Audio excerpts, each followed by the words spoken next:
Mengapa ada perbedaan jumlah kitab dalam Alkitab Protestan dan Katolik? Tadi sudah saya mulai. Dan mengapa terjadi? Nah, ini mengapa terjadi. Mungkin tidak banyak yang tahu.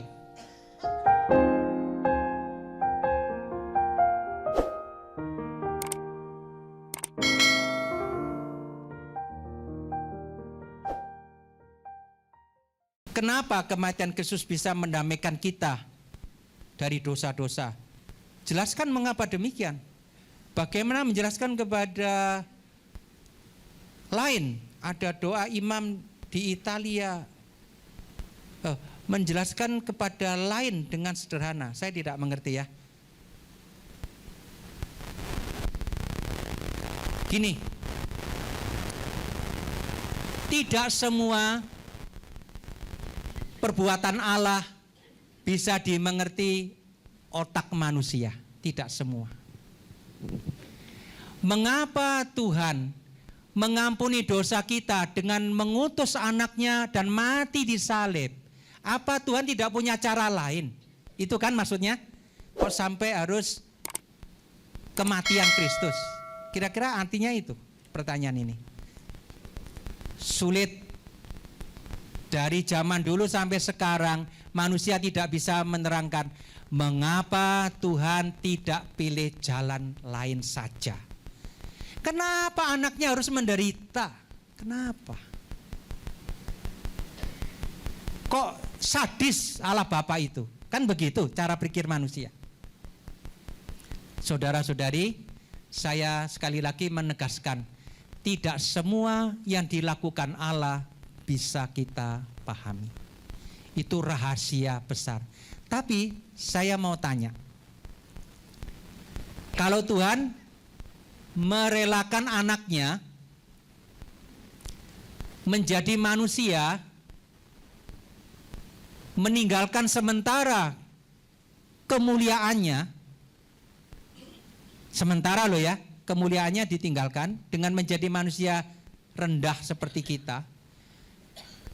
Kalau Tuhan membiarkan putranya menderita sengsara kayak begitu, bahkan penderitaannya begitu hebat, mati di salib. Anda tahu, hukuman salib itu kejamnya kayak apa? Nggak usah saya terangkan, terlalu kejam. Sampai orang Roma mendengar kata salib saja merinding. Kejam. Penderitaan orang yang disalib itu sangat-sangat besar. Pertanyaannya, mengapa Tuhan membiarkan anaknya ini? Saya mau ketanya, kalau Tuhan membiarkan atau merelakan anaknya sampai begitu, apakah Anda masih meragukan bahwa Dia mengasihi kita? Adakah cara yang lebih yang bisa ditempuh Tuhan untuk meyakinkan manusia? Lebih daripada membiarkan anaknya menderita sampai mati? Kalau itu saja tidak meyakinkan kita, kalau itu saja tidak menggerakkan kita, seakan-akan Tuhan ngomong, ampun deh, mau apa lagi? Sudah tobat saya sama manusia ini. Kira-kira begitu maksudnya. Ini sudah waduh, cara yang sudah paling ekstrim. Itu saja membuat kita tidak bertobat, itu namanya keras kepalanya sudah tidak ketulungan. Kira-kira kapan saya? Tapi menerangkan kepada orang lain, maaf, kalau kita sendiri tidak yakin, jangan mencoba meyakinkan kepada kelompok lain. Beratnya apa? Biasanya kalau penceramah lain, kan sudah disiapkan, ada gambar putar-putar gini ya kan, gambar-gambar. Saya kan berdasarkan ini, kapan saya bisa nyiapkan, belum tahu pertanyaannya apa. Nggak ada tayangan, ya enggak? Lalu jadi sulit, nggak lihat gambar, hanya dengar suara, itu aja orangnya dari pagi sampai jam 12. Berat, bagi Anda berat, bagi saya enggak, karena saya yang ngomong. Apakah patokan dasar dalam menafsirkan kitab suci? Ada 4 patokan dasar. Pertama, bacalah kitab suci secara menyeluruh. Kitab suci tidak boleh diambil sepotong-sepotong. Perjanjian lama harus dikaitkan dengan perjanjian baru. Perjanjian baru harus dibaca dalam kaitan dengan perjanjian lama. Semua. Saling melengkapi. Yang kedua, kitab suci tidak bisa ditafsirkan secara bertentangan satu sama lain. Jadi kebenaran Alkitab harus merupakan satu kesatuan. Tidak mungkin kitab suci mengajarkan dua hal yang bertentangan. Tapi kalau perjanjian lama bertentangan dengan perjanjian baru, itu beda. Perjanjian lama baru persiapan, ketika tiba saatnya diperbaharui, disempurnakan dalam perjanjian baru, itu bisa. Berikutnya, kitab suci harus ditafsirkan dalam terang Roh Kudus. Jadi kalau kita menafsir Alkitab harus berdoa banyak supaya Roh Kudus membantu kita untuk menafsir dengan benar. Dan yang terakhir, dalam bimbingan magisterium. Jadi apa yang dikatakan oleh pimpinan gereja, paus dengan para uskup di seluruh dunia, itu menjadi pedoman untuk menafsir Alkitab. Tapi jangan tanya saya, Monsinyur, di mana buku pedoman?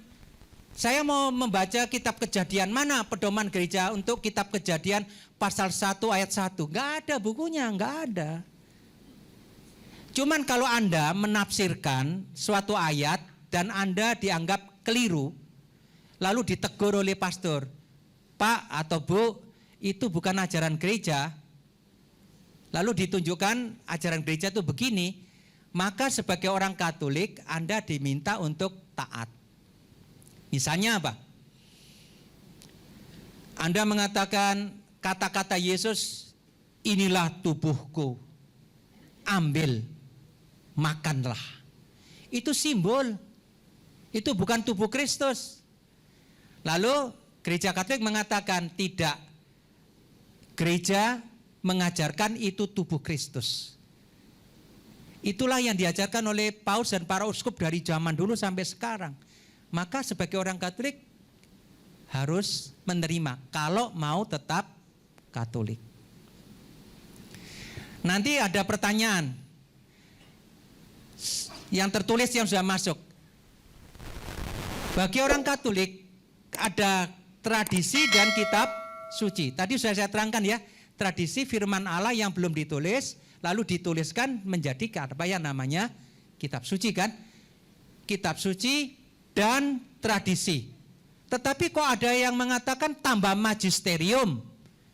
Magisterium paus dan para uskup. Bagaimana kedudukannya? Jawabannya sederhana. Kitab suci dan tradisi itu sabda Allah. Tingkatnya sama. Tingkatnya sama. Magisterium jauh di bawahnya. Magisterium tidak setingkat, jauh di bawahnya. Karena magisterium adalah hamba Tuhan. Hanya diberi tugas untuk menjaga kebenaran.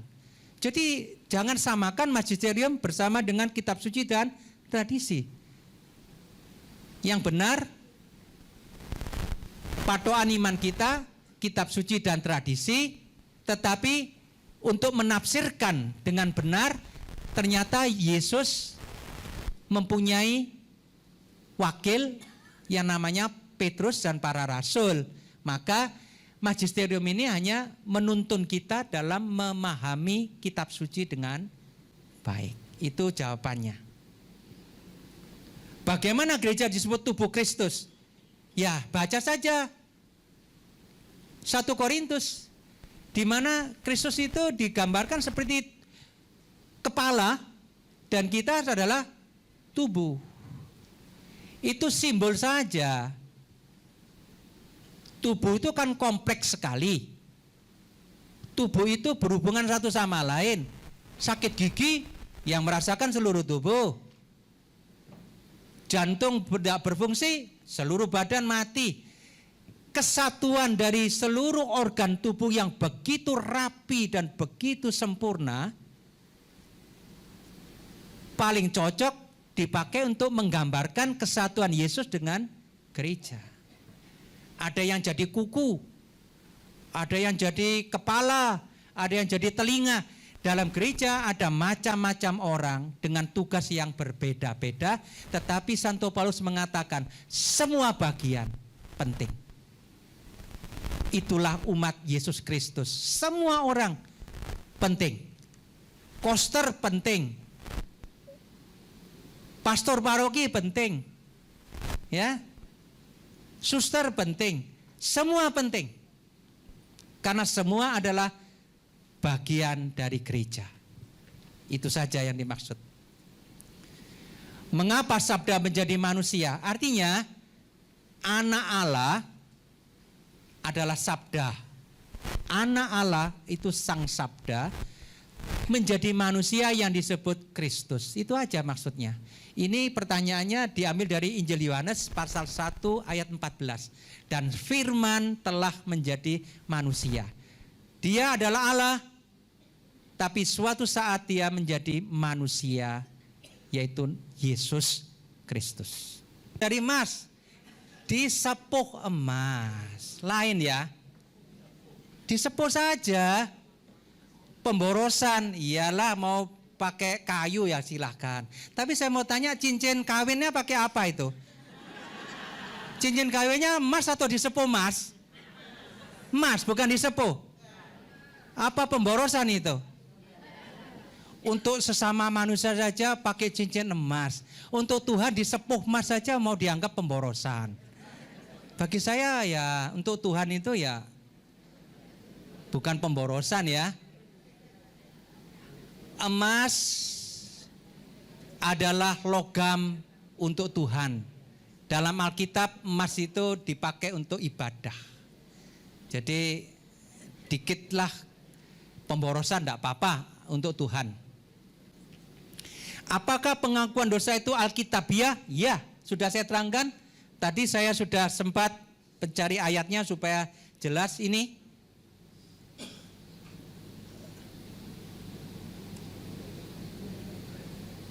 Bentar.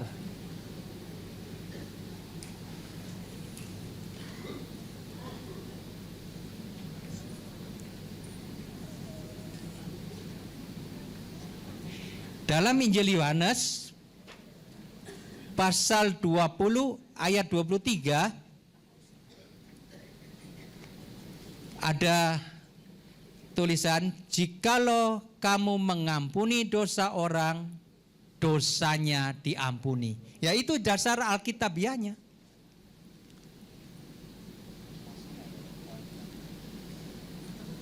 Ini pointernya.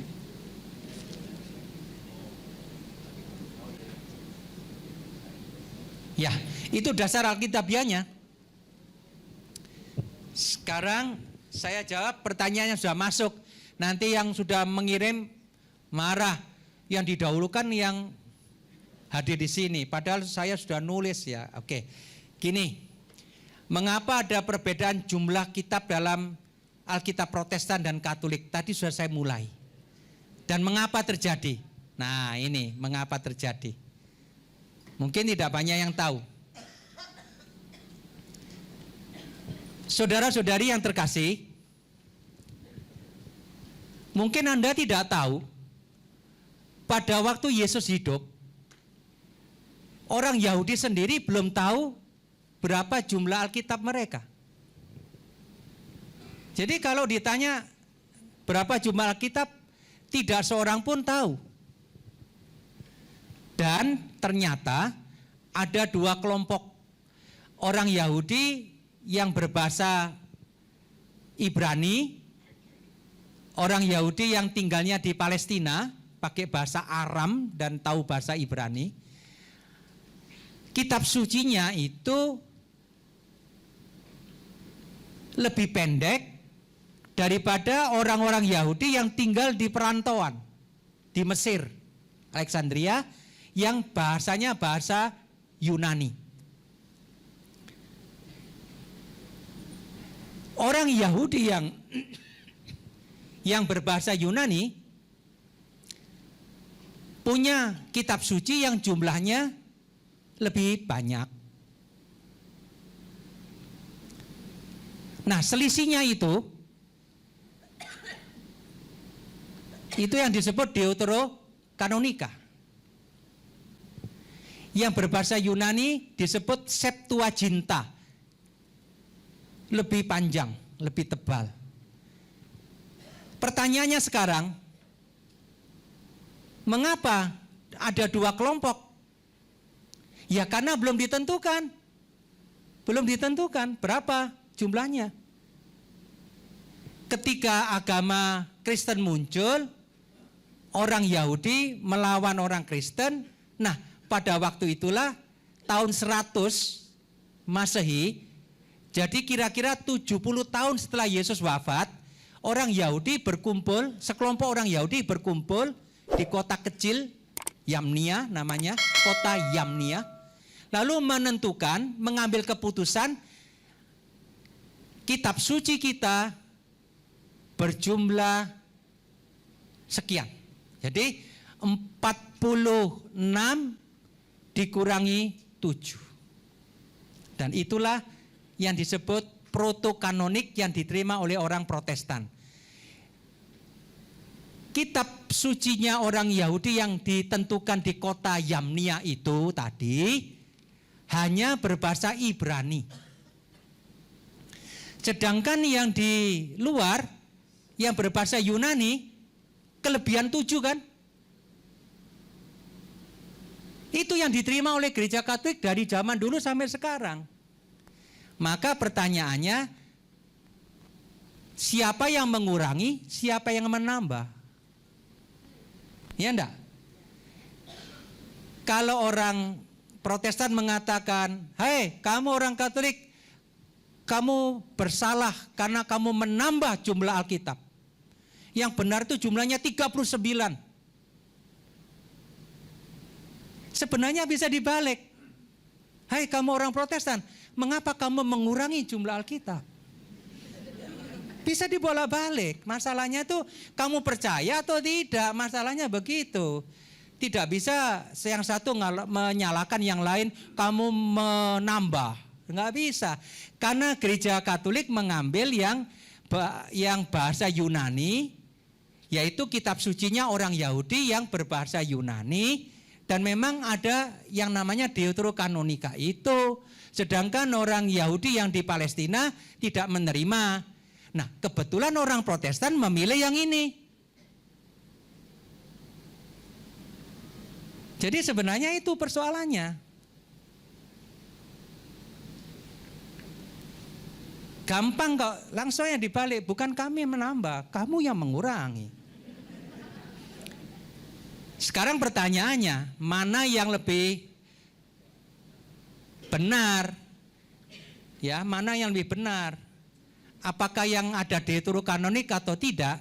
Ya terpaksa saya sebagai orang Katolik mengatakan, sebagai ahli kitab suci, saya makin yakin bahwa yang benar gereja Katolik, karena kalau mempelajari Alkitab dengan benar, makin lama makin terbukti, baik orang Protestan, ahli kitab sucinya Protestan maupun Katolik, makin yakin bahwa para rasul kalau mengutip firman tidak mengutip dari bahasa Ibrani, tetapi jelas mengutip dari bahasa Yunani.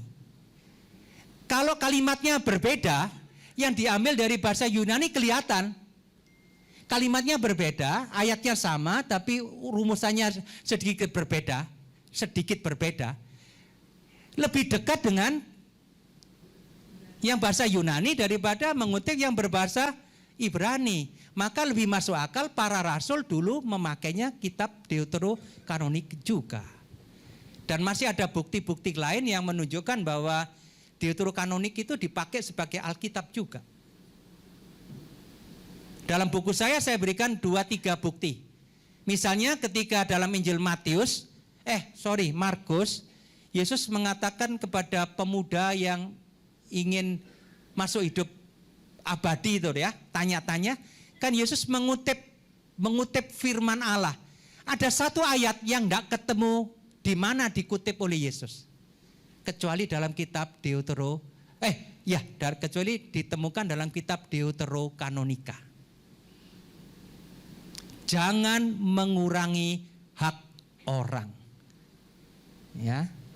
Bagi yang punya buku mungkin nanti bisa lihat di situ di mana Yesus mengatakan jangan mengurangi hak orang. Tidak ditemukan di mana-mana kecuali dalam kitab Deuterokanonik. Begitu, apakah cukup jelas? Deuterokanonik itu milik Katolik diakui, sedangkan orang Protestan tidak. Ya sudah, kita beda pendapat aja. Mau mengikuti keputusan pimpinan gereja Protestan silakan, mau mengikuti keputusan gereja Katolik ya silakan.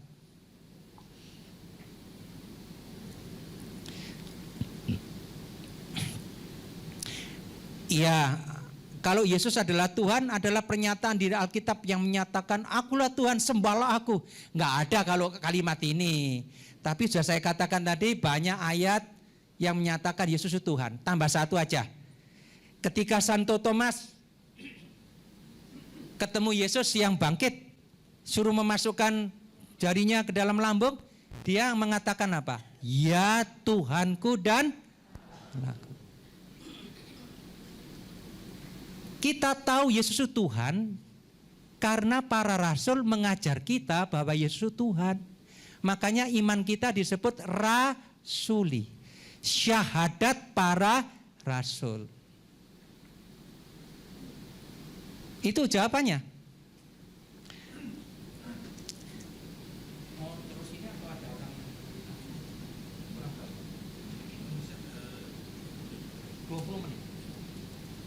Tinggal 20 menit. Sebenarnya saya ingin dengar suara Anda, tapi enggak cukup waktunya. Saya Katolik menikah dengan orang Protestan yang pindah masuk Katolik karena keluarga istri semua Protestan. Apakah dosa bila saya ikut kebaktian di gereja Protestan saat Natal? Kalau sekali-sekali ikut ibadat mereka enggak apa-apa. Enggak apa-apa. Tadi kan ditanyakan dan saya katakan jangan sering-sering. Sebagai seorang prodiakon yang baru bergabung, apakah yang diharapkan dariku agar mampu mempertanggungjawabkan imanku?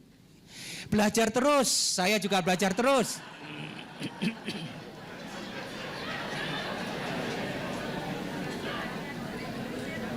Ilmu ndak ada habisnya, makin belajar makin tahu kalau bodoh ya. Kalau orang sudah merasa pintar itu justru bodoh karena belum tahu. Israel adalah bangsa pilihan. Kita adalah Israel baru. Bagaimana dengan Israel saat ini? Jangan identikkan negara Israel saat ini dengan bangsa terpilih. Bangsa Israel sekali dipilih Tuhan tetap terpilih. Baca surat Roma pasal 11. Suatu saat bangsa terpilih yang namanya bangsa Israel akan bertobat. Dan kita sebenarnya itu hanya cangkokan saja. Jadi seperti ranting yang dicangkokkan ke pohon yang asli. Pohon aslinya itu Israel. Kita ini dicangkokkan. Jangan sombong. Jangan sombong. Bangsa terpilih tetap Israel. Tapi jangan identikan bangsa Israel terpilih dengan negara Israel.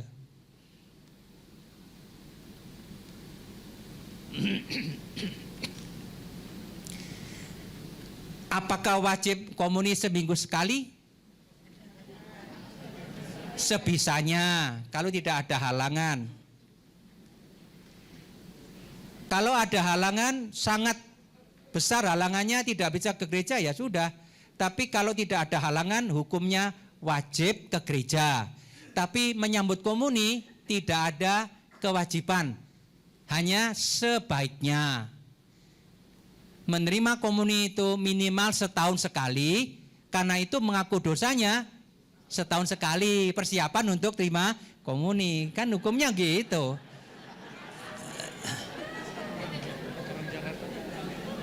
Pastor datangnya sebulan sekali. Ya sudah, sebulan sekali terima komuni, nggak apa-apa.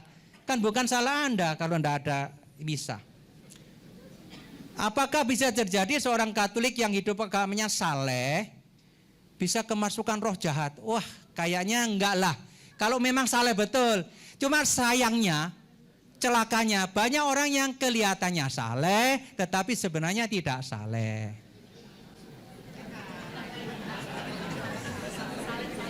Saleh-salehan. Kalau dia kesurupan karena stres, mungkin orang saleh bisa stres ya. Tapi kalau kemasukan roh ini kayaknya kalau saleh betul, setan takut kok. Ada kesaksian seorang bapak di Malang. Dia itu rajin ke gereja, rajin terima komuni, berjabat tangan dengan paranormal. Bukan Katolik loh ya. Langsung dia bapaknya langsung, Bapak pegangannya apa? Langsung mundur gini. Teman saya tanya, pegangan apa? Saya enggak punya pegangan. Ah, jangan bohong, Bapak pasti punya pegangan. Saya tidak. Jadi paranormal atau dukun ini merasa ada kekuatan besar dari tangan teman saya yang membuat dia ketakutan. Lalu dia mengatakan, kalau orang kayak sampean enggak mungkin bisa disantet. Ada lagi kesaksian lain. Ini pasti minum air Maryam. Itu maksudnya air Lourdes itu. Enggak bisa disantet. Tapi jangan asal minum lalu enggak bisa disantet. Kalau hidup Anda terbuka untuk setan, ya masuk setannya. Saya yakin orang saleh tidak akan kerasukan roh jahat. Tapi kalau stres bisa. Stresnya karena ekonomi atau istrinya galak atau suaminya galak ya. Itu lebih masuk akal daripada oh iya, sungguh itu.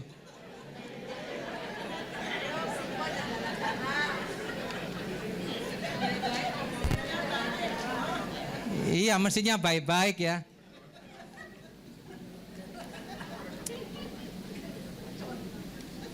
Setan itu apa? Menurut pandangan Katolik, setan adalah malaikat yang diciptakan Tuhan, tetapi karena diberi kebebasan, dia melawan Tuhan.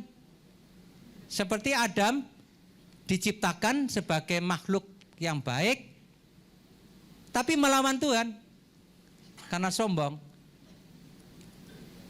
Lalu ada pertanyaan, mumpung ingat, Tuhan itu takut. Tuhan itu takut manusia tidak hormat sama dia, maka diciptakan setan untuk mengganggu manusia, biar manusia ketakutan sama setan, minta tolong Tuhan.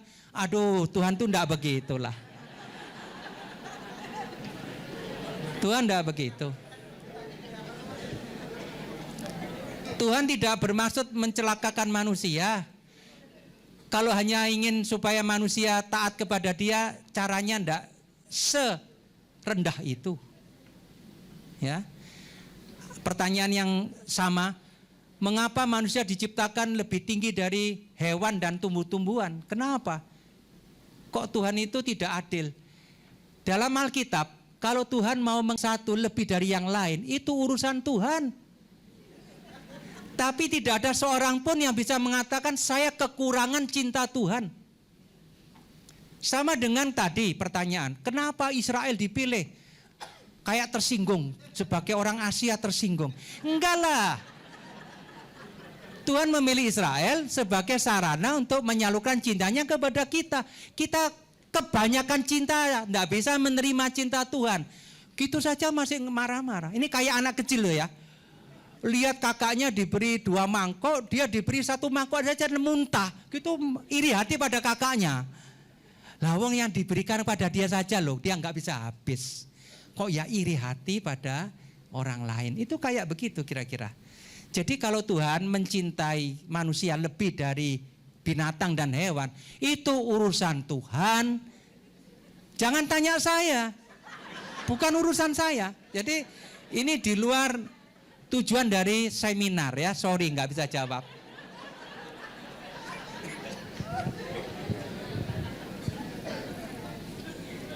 Waduh, banyak sekali.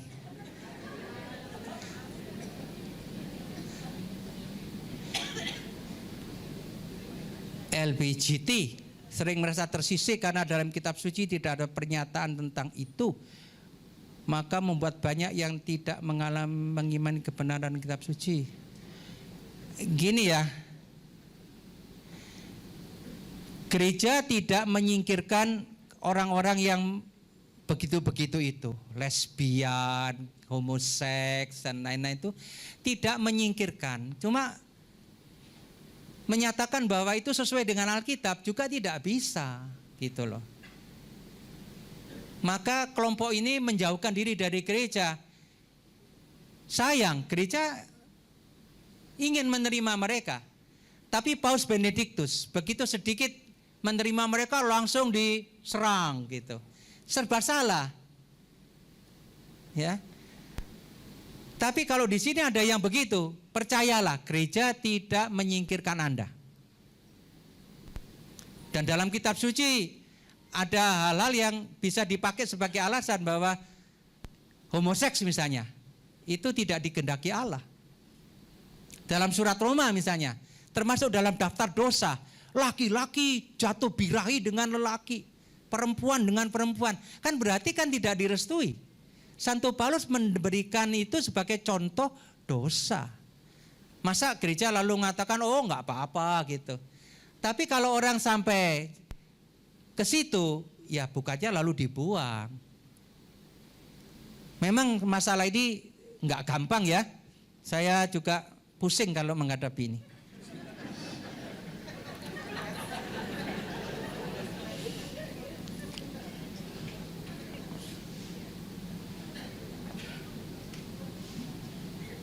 Iya, ini satu aja dari dua, karena di surga itu katanya, waduh, amat indah, tidak ada penyakit dan lain-lain. Baca kitab Wahyu, manusia tidak mampu menggambarkan keindahan surga. Sana sini permata, macam-macam permata yang nggak ada di Indonesia. Lautan kaca, berlian, jamrud, apa saja ada. Hanya cara mengatakan, sudahlah, nggak bisa dilukiskan betapa indahnya surga itu. Di situ tidak ada ratap tangis, tidak ada air mata. Baca kitab Wahyu untuk menggambarkan keindahan surga. Itu untuk mendorong kita hidup di dunia cuma sebentar. Sedikit sakit tahan saja, nanti kalau masuk surga tinggal enaknya. Banyak teman yang percaya kalau kita pergi ke surga ketemu kembali dengan saudara kita yang telah kita kasih. Benar? Ya benar toh, benar. Dalam perayaan Ekaristi kita dalam doa syukur agung kan mengatakan juga akan bertemu dengan mereka yang sudah mendahului kita. Benar enggak? Ya benar. Kalau sama-sama masuk surga. Ya satunya di neraka ya inceng-incengan gitu atas bawah. Seperti Lazarus yang di pangkuan Abraham di surga dengan orang kaya yang di neraka. Enggak ketemu. Tapi kalau sama-sama masuk surga pasti ketemu, dengan suami ketemu lagi, dengan istri ketemu. Jadi jangan khawatirlah, perpisahan sementara.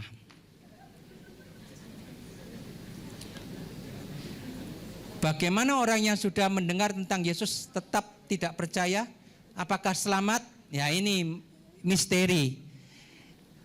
Kalau ada orang Hindu, lahir sebagai orang Hindu, mendengar tentang Yesus, sekolah di Katolik, dan tetap tidak mau jadi orang Kristen. Bagaimana? Ini misteri. Tapi nggak bisa kita menghakimi mereka. Karena mungkin sudah ya dari kecil nggak bisa lagi pindah agama.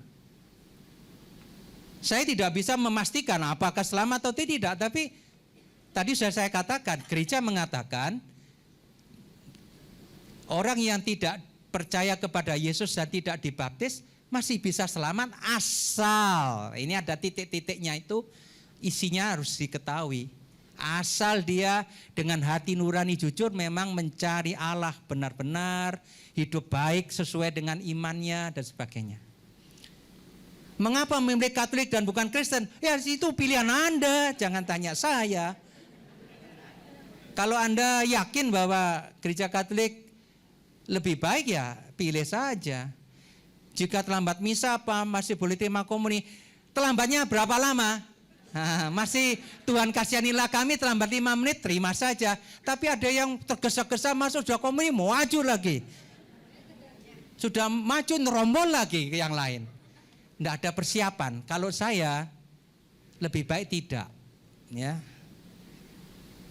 Apakah bila mengaku dosa langsung kepada Tuhan dengan sungguh-sungguh bisa? Teoritis bisa. Sesal yang sempurna. Apa artinya? Sesal yang sangat mendalam karena cinta yang sungguh-sungguh kepada Tuhan. Sebenarnya juga bisa mengampuni dosa. Tapi gereja mengatakan cara normal untuk pengampunan dosa yang berat itu melalui sakramen tobat. Karena dosa kita selalu juga melukai gereja. Kalau kaki kita sakit, seluruh badan sakit. Satu orang Katolik berdosa, seluruh gereja Katolik ikut merasakan. Maka tobat itu melalui sakramen tobat.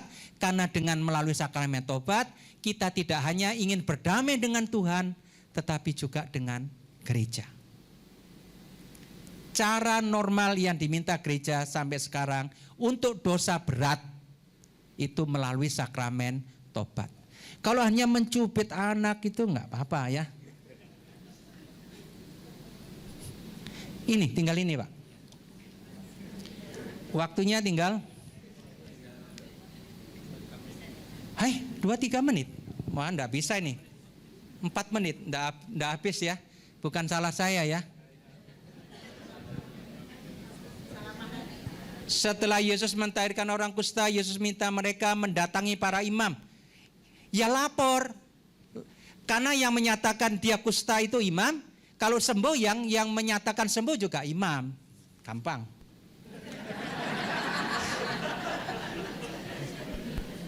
Pertanyaannya sudah dijawab. Kalau mati bagaimana? Langsung bapak atau api penyucian? Tergantung. Kalau dia layak masuk surga ya masuk surga. Kalau dia belum layak ke api penyucian. Kalau tidak layak langsung masuk neraka.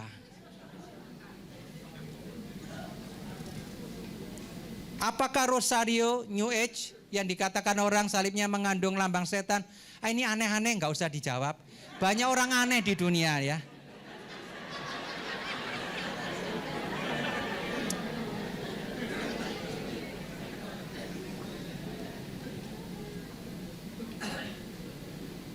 Ada orang yang sakit nggak sembuh-sembuh, katanya punya pegangan ilmu pengasihan itu, biar dicintai orang ini kayaknya ya. Lalu yang ditakutkan ini bagaimana? Mati kok enggak mati-mati nih ya. Apa perlu dilepaskan? Mau mati atau tidak, lepaskan saja kalau punya pegangan yang aneh-aneh. Ya. Tapi memang benar ceritanya itu kalau punya pegangan itu matinya itu setengah mati.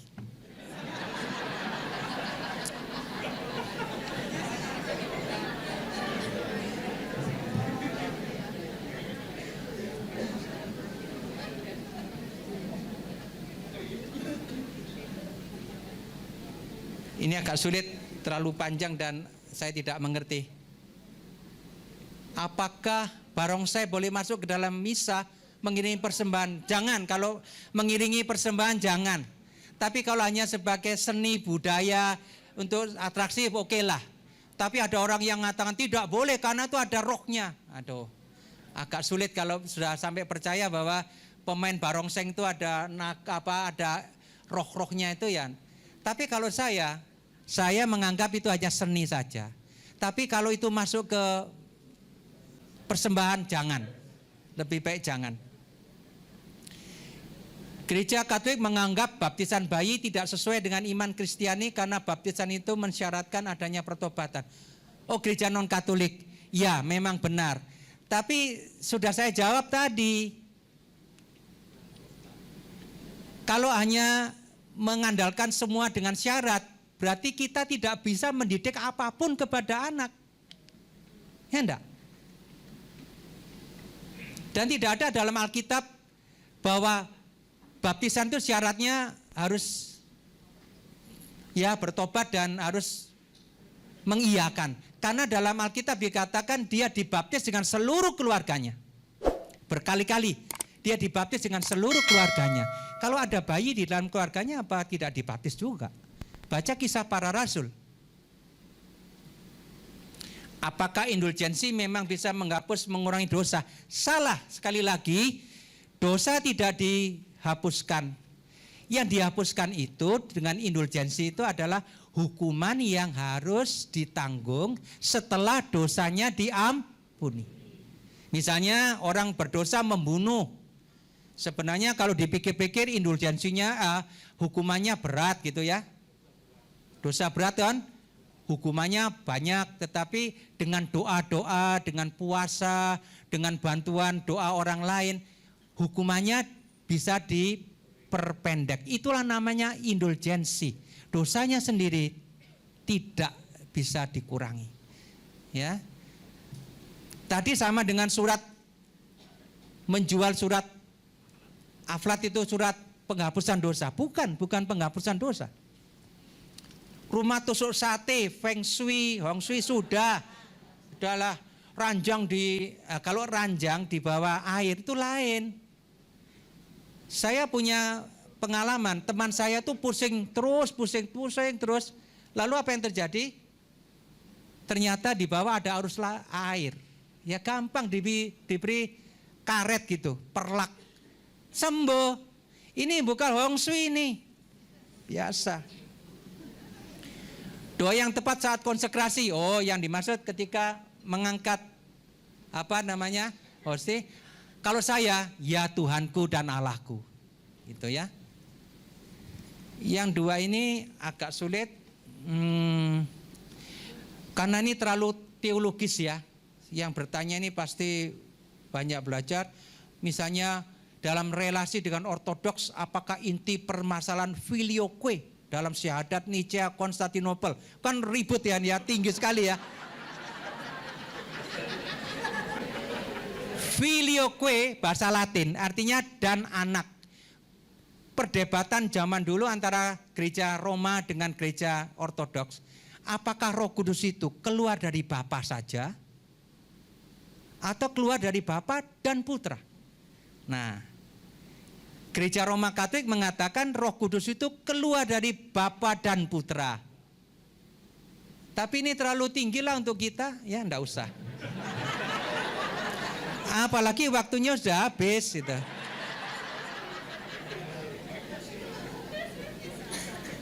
Satu lagi ya daripada ini terakhir nih Pak ya. Masih berapa? Habis waktunya. Bagaimana tanggapan saya terhadap ritus Tridentin yang telah ratusan tahun diakui, dibanggakan, melahirkan sentra-sentra Santa Katolik. Mengapa banyak imam yang enggan menanggapinya dengan ramah atau positif? Gini, ritus Tridentin itu artinya cara merayakan misa yang berasal dari Trente, kota kecil Trento di Italia. Itu tahun 1500-an. Bayangkan abad 16, cara merayakan misa mau dipakai sampai sekarang. Menghadap ke tembok. Pasti ingat ini. Ibu ya yang jauh lebih senior dari saya masih ingat kalau misa ya. Ini banyak yang sudah lebih tua dari saya. Lihat pastornya kan menghadap ke tembok, menghadap ke altar. Hanya kadang-kadang balik lagi. Lalu ibu-ibu itu rajin rosarionya terus bunyi. Misa itu hanya menghadiri misa. Tiba-tiba dengar bunyi kreneng-neng, oh konsekrasi gitu. Konsili Vatikan kedua mengubah semua itu. Pastornya menghadap umat. Bahasa Latin diubah menjadi bahasa Indonesia. Dulu waktu saya masih misinar tahun 60-an 62 itu bahasa Latin. Kok sekarang bahasa Indonesia, bahasa daerah? Karena gereja ingin liturgi itu bisa diikuti, dimengerti oleh umatnya. Nah sekarang ada kelompok yang ingin mengembalikan ritus Trente Tridentin itu. Pakai bahasa Latin. Wah senang katanya. Ya silakan, gereja tidak melawan, tidak melarang. Tapi yang mampu melakukan tinggal sedikit.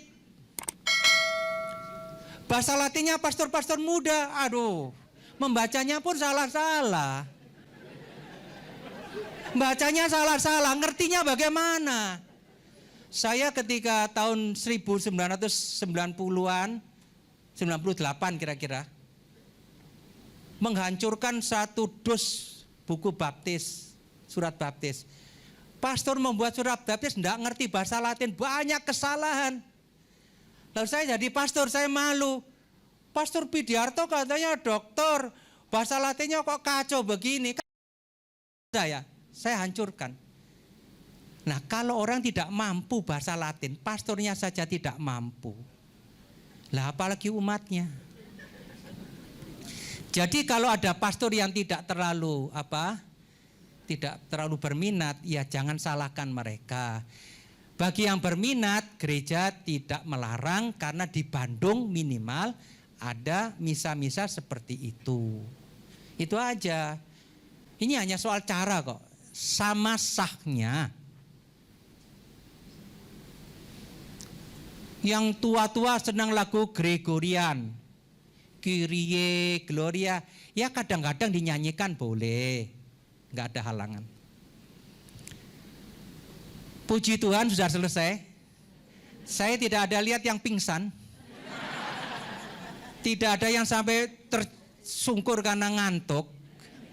Tapi saya tahu ini berat karena ya terpaksa mendengar tanpa ada tayangan-tayangan. Tapi ya syukurlah sudah lewat. Semoga yang saya berikan dapat menjawab. Yang belum sempat terjawab, ya maaf waktunya sudah habis.